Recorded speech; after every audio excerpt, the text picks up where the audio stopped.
perayaan Hari Moyang ni disambut oleh suku kaum Mahmari, terutamanya di Pulau Kerry lah, kampung orang asli Sungai Bumbun dan juga sekitar kawasan di sini. So, yang ni perayaan ni merupakan salah satu sambutan yang besar lah, disambut sebulan selepas Tahun Baru Cina.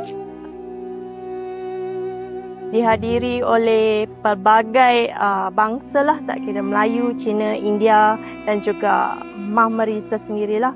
Ada juga orang asli daripada kampung lain yang datang ke sini lah.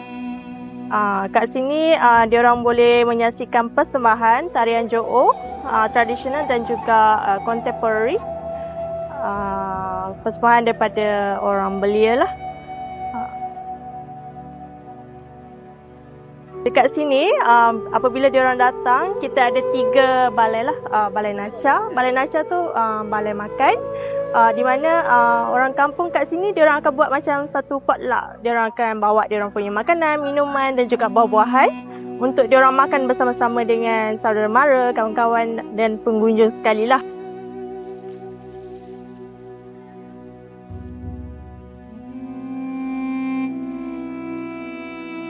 And then kita ada balai untuk hadu moyang.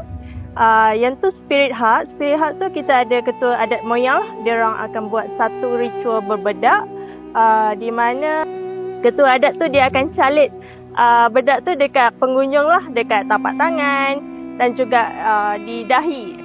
Lepas itu, selepas upacara berbedak, dia orang akan ada persembahan lah, persembahan tarian Jo'o tradisional. Yang ni untuk menyambut tetamu dan juga untuk special occasion lah, like wedding ataupun perayaan.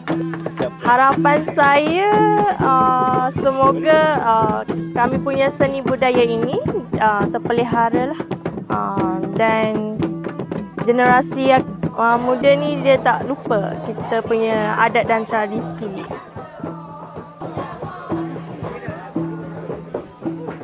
Saya ingin mengucapkan ribuan terima kasih kepada pengunjung daripada pelbagai bangsa, tak kira lah Melayu, Cina, India, datang memeriahkan kami punya event lah, perpaduan dalam kepelbagaian.